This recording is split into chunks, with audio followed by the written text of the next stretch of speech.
Yeah, I just woke up, man. Yeah, long night, long night. It's funny. I had just got off the phone with the brother Stack Stone.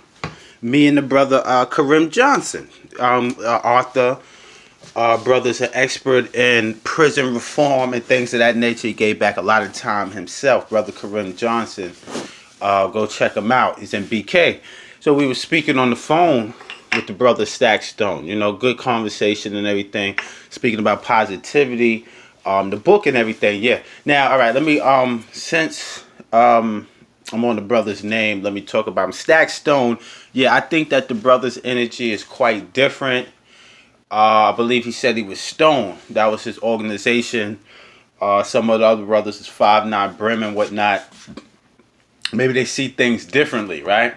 We always got to go back into history, right? You know, you had Malcolm, you had Elijah Muhammad, Martin Luther King. You know, sometimes these brothers was at odds, but did they really come out in the public and try to embarrass each other and things like that? A lot of that stuff was behind closed doors. We didn't even know that they had problems, you know, to 20 years later and whatnot. So, you know, a lot of people are blaming Queen's Flip. I don't think he's to blame. He actually did a good thing. You know what I mean? And after that, you know, whatever happens is out of his control. But you got to remember, you have what you call now the under media, right? You have a whole new media where Queen's Flip is a media by himself. He puts out a clip, 30-minute clip. You got the under media that's fighting for views, clicks, money, whatnot. You know, they remix these things and then they put them out. They're all over social media, Instagram, Facebook, and they're the ones that's creating a lot of this drama. And I said it before, go check out my old videos. I said it before, that is the under media that's going to get someone hurt. Not the people so much that's on the interview, that's doing the interview, and the person that's doing the interview. But they're under media, and they don't care because many of them, you don't know who they are. They have a picture up, Clout TV, whatever, Chasing TV, whatever. All of these, the Rat House, all of these channels, you don't know who they are. These people don't care. They don't care. They're just like the media, the same people who created the Biggie and Tupac thing. What they do is they zoom in on a situation, a possible situation, or maybe a situation that's happening already, and amplify it and throw in lies and their opinions and other things, you know, what they think is going on, but they don't really care, because they're behind their computer, their phone, or whatever, and they're safe, but they're putting these other lives in jeopardy. I seen Stack Stone and the brother Killa Kev's conversation, a little of it. I didn't watch all of it, and it was very embarrassing. It did seem kind of like some of these brothers are trying to bully the brother Stack Stone. Maybe they're looking at him as a little homie, a little brother in this gang thing. I'm not really sure. Now that brother does seem wise enough, you know, you just pull up out. Sometimes you got to stay away from certain people, places, and things, energetic wise. But maybe, you know, Killer Kev, I believe is his big homie. He brung Stack Stone home, so maybe he does have an obligation to him. They knew each other for over 30 years, so I believe that it's deeper than this. But now you have the under media that comes along.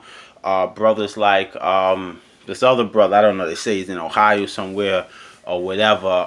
Can't remember the brother's name, but now he has said that Stack Stone called him, apologized or whatever. So Killer Kev's beef is, how can you apologize with my enemy? This guy has went on YouTube and has embarrassed me, invited me to his Johnson, has called me a dope fiend, a rat, all types of things. So I can kind of see where Killer Kev is coming from.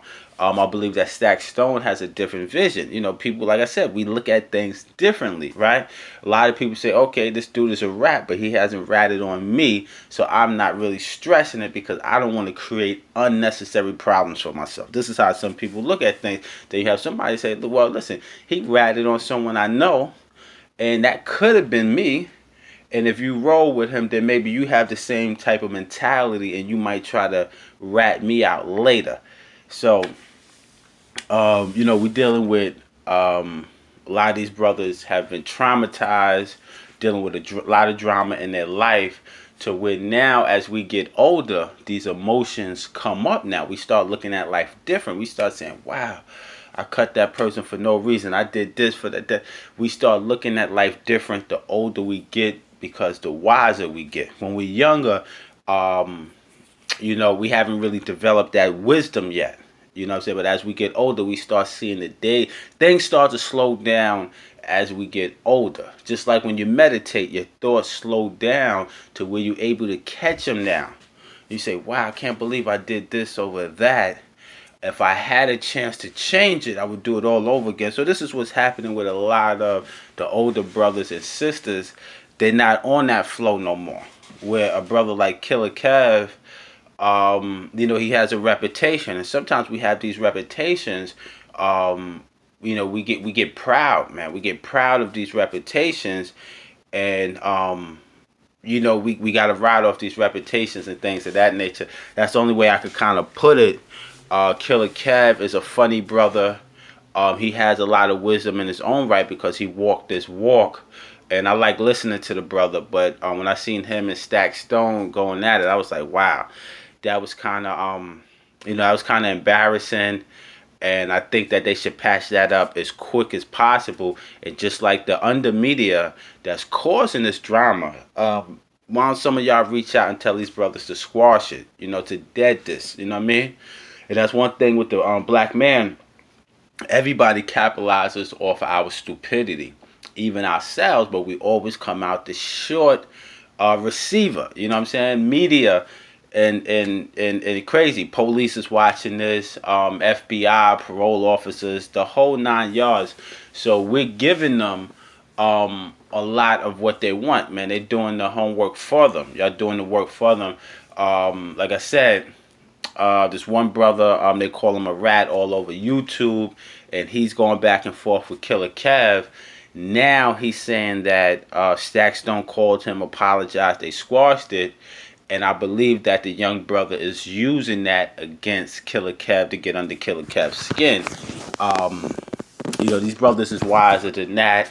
Like I said before, the internet is a whole different place and a whole different space from the streets. It's different rules that just don't apply. Like I said, on the streets, you kind of know who your ops is. Online, you don't know who your ops is, because people can make 3 and 4 different fake pages. All this, they got fan pages. People like a brother like Hassan Campbell. You come at him, you got to come at a good percentage of his subscribers. You know what I mean? So I believe that we should use this YouTube thing for something more different. Shout out to brother Queen's Flip. He's not the cause of this. A lot of times this is subconsciousness, and it's just coming out in the open now because brothers have a outlet to really voice their opinion, to where maybe hundreds to thousands of people can listen to them at one time. So people are more voiceful now and things of that nature. You just got to be mindful what you say when you get on here.